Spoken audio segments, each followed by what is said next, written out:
Donc, dernière question pour ce premier exercice, c'était de construire le MLD.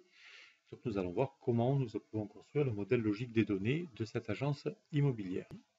Nous avons donc ajouté les cardinalités, on a fait des choix, et nous nous retrouvons donc avec ce modèle conceptuel des données terminé. Nous allons appliquer les trois règles de passage du MCD au MLD. Première règle, toutes les entités deviennent des relations. J'ai donc l'entité propriétaire, l'entité appartement, l'entité immeuble et l'entité saison. Je recopie donc ces quatre entités en ligne et j'obtiens quatre relations. L'identifiant de propriétaire numéro proprio devient la clé primaire de la relation propriétaire. Pareil pour appartement, pareil pour immeuble, pareil pour saison.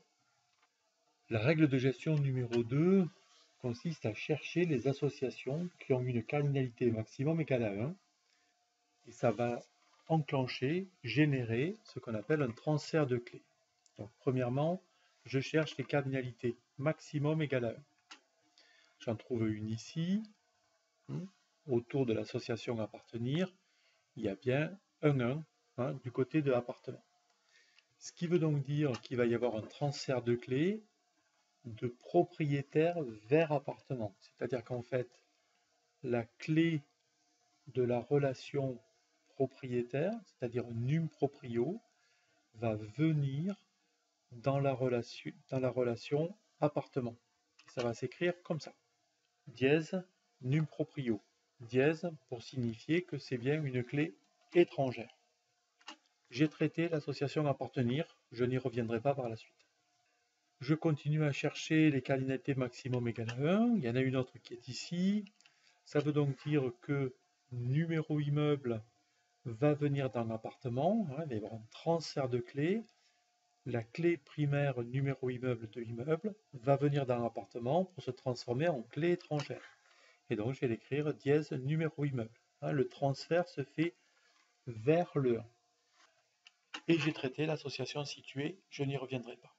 Il y a donc plus rien à faire pour la règle de gestion numéro 2. Il n'y a plus de cardinalité maximum égale à 1.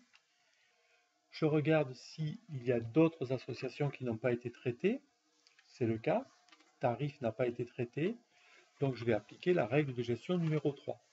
Les autres associations se transforment en relation avec une clé concaténée.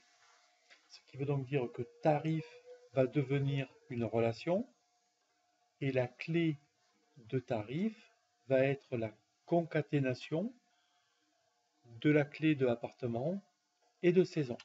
Et ça va donc s'écrire comme ça. Tarif devient une relation. Il y a bien une clé primaire, une seule clé primaire, qui est composée de deux clés étrangères, numéro appartement et code saison.